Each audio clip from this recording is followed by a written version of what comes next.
Ouais, salut à tous, vous devenez bien, je suis à l'aéroport Charles de Gaulle. Jusque là, rien de très exotique, sauf que c'est un décollage pour la Chine, donc là ça devient beaucoup plus. Pour aller visiter les usines du groupe Kiway et aussi essayer quelques petites motos, quelques nouveautés. Voilà, un voyage très long, sur place assez court, très dense. Et puis ça commence par une première difficulté, s'enregistrer avec tout ce petit monde pour monter dans l'avion.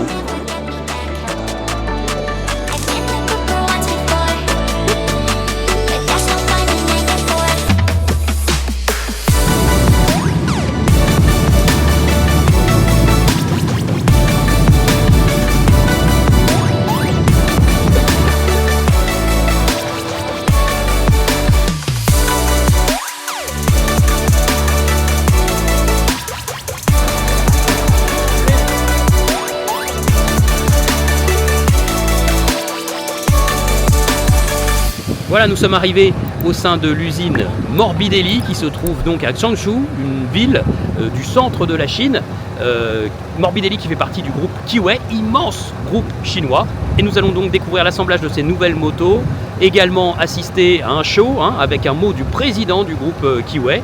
Et ensuite nous allons pouvoir essayer brièvement, rapidement, la nouvelle 500, notamment sur un circuit international. Allez, gros programme aujourd'hui.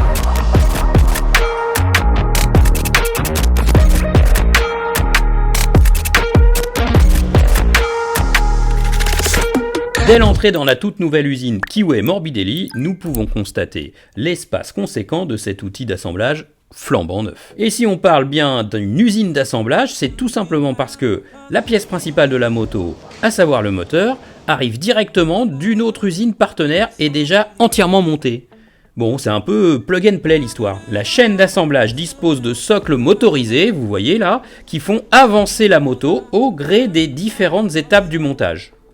Les employés travaillent donc dans du confort, à hauteur d'homme, et peuvent même monter sur les socles qui présentent d'imposants marchepieds. Alors ce qu'on remarque aussi, c'est que les techniciennes et techniciens de la chaîne portent des vêtements corporate, d'accord, des gants, mais pas de chaussures de sécurité. La majorité porte plutôt des baskets. Alors c'est sans doute un peu limite si une lourde pièce venait à leur tomber sur le pied. Pas de casque non plus, ça ne semble pas vraiment nécessaire ici, il n'y a rien au-dessus de leur tête. Pas plus que des lunettes de protection qui sont pourtant bien plus courantes dans les usines que nous connaissons en Europe. L'usine n'est pas bruyante, peu d'employés portent de casque ou des bouchons d'oreille. Le rythme de travail apparaît continu mais il n'y a pas de stress. Il y a parfois quelques temps morts pour les employés qui attendent alors l'arrivée de la moto. La chaîne tourne de 6h à 18h avec 2 équipes qui se relaient 6 jours sur 7. Malheureusement, nous n'avons pas pu connaître le volume de véhicules fabriqués par jour. En fin de chaîne, les motos sont inspectées par des techniciens dédiés au contrôle de la qualité produit. Alors c'est sous une très belle arche lumineuse qui va faire ressortir tous les éventuels défauts. Les motos sont également testées au niveau du freinage pour l'ABS, de la qualité des suspensions sur un banc et également au niveau de la performance du moteur sur un banc à rouleau aussi moderne que ce que nous connaissons en Europe. Les outils, tout ça, tout est très moderne ici. Nous n'avons pas pu apprendre malheureusement le pourcentage de motos testées une fois assemblées. Nous l'ignorons. L'emballage, non recyclable visiblement, à l'inverse de ce que pratiquent certains constructeurs, mais c'est vrai sur des motos beaucoup plus chères, est assuré par quelques employés qui utilisent un palan, et les motos sont alors emballées de façon assez classique sur une palette et dans un emballage en carton. Il y avait déjà une belle production quand nous sommes passés au cœur de l'usine. Au cœur de cet outil fort moderne, les dirigeants de Kiway n'ont pas oublié d'afficher l'histoire italienne de Morbidelli pour rappeler l'origine européenne de la marque. Lors de cet événement, nous étions tout de même 143 invités en provenance du monde entier, des importateurs, des distributeurs de plus de 40 pays, bien sûr des journalistes de tous les continents, mais pas plus d'une quinzaine environ en provenance de l'Europe et la moitié venait d'Italie. Nous avons alors pu assister à une conférence de presse au cours de laquelle le président, George Wang, a indiqué sa vision d'avenir pour l'entreprise. Alors elle est résolument tournée vers l'export, notamment vers l'Amérique du Sud qui semble un vrai Eldorado pour eux, et l'Europe. Le président a également évoqué la ferme intention de venir en sport moto, et notamment en Moto 3 et en Moto 2 dans un premier temps. L'usine Kiway se situe dans la région du Sichuan, non loin d'une ville qui s'appelle Guangzhou, j'ai du mal à le prononcer, et qui compte 22 millions d'habitants. Mais quand on se promène dans les grandes villes chinoises, quelle qu'elle soit, on constate qu'il y a très peu de motos de plus de 250 cm3. Surtout des utilitaires, des scooters électriques, assez bas de gamme. Bon, moralité, les grosses cylindrées, c'est un peu du luxe, ou surtout pour l'export.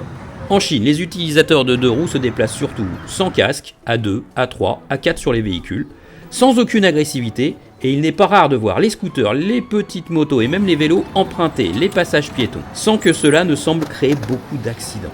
C'est tout simplement impensable en Europe. Enfin, bon nombre d'utilisateurs laissent leur casque, voire leurs gants et leurs blousons sur la moto quand ils stationnent.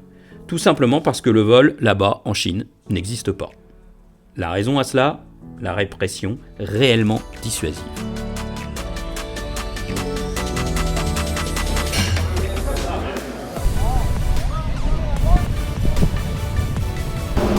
Lors de cette découverte de l'univers Kiway, on a pu aussi prendre en main, de façon un peu bizarre, sur un grand circuit de 3 km, mais avec une vitesse limitée à 140 km/h, pas le droit au dépassement, et en plus on roulait en jean. Bon, donc la T502X, donc un trail mid-size qui va directement développer 47 chevaux, donc qui sera strictement homologué à 2. Voilà, une bonne tête cette moto, elle a une ligne assez fluette. Les pare-cylindres sont bien intégrés. La moto est assez agréable à l'œil. À l'avant, ça rappelle un peu l'univers Tracer, un peu d'autres motos aussi, voilà. Mais en tout cas, le design est assez réussi. La moto est plutôt jolie. Elle a l'air bien fabriquée pour ce qu'on a pu le voir. Elle fait 47 chevaux. Elle fait 210 kg. Je pense que c'est tout plein fait, parce que 210 kg, ça doit être tout plein fait. Sinon, c'est très lourd. Et 45 Nm de couple. Elle m'a semblé saine sur le circuit, de par la tenue de route, le freinage. Il n'y avait pas vraiment de piège. Train avant un peu haut, mais bon, on était hors contexte. Ça n'avait aucun intérêt de rouler sur circuit avec cette moto, donc c'était une prise en main comme ça. Pour ce que nous avons pu voir du moteur, c'est un moteur bicylindre calé à 180 degrés de façon très classique. D'ailleurs, quand on regarde l'écarteur, ça rappelle le moteur Brixton Crossfire 500, le moteur Gaokin. Voilà, donc c'est un moteur qui est assez énergique dans les tours. Par contre, il transmet beaucoup de vibrations à la moto, ça on a pu le voir. Il est assez énergique dans les tours, il a quand même de la longe. Il est moyennement rempli de ce qu'on a pu voir ici sur le grand circuit. Et puis en termes d'agrément, c'est pas comme les derniers moteurs à la mode, comme le moteur de la Hornet, même comme le moteur de la MT 450 chez CF Moto. Donc on est en dessous en termes d'agrément de ce qu'on a pu voir ici là. Voilà, c'est un moteur qui fait un petit peu daté dans son fonctionnement. Ce sera pas l'argument premier de cette moto. Elle devrait arriver en France et normalement elle sera très attractive en termes de prix bien sûr.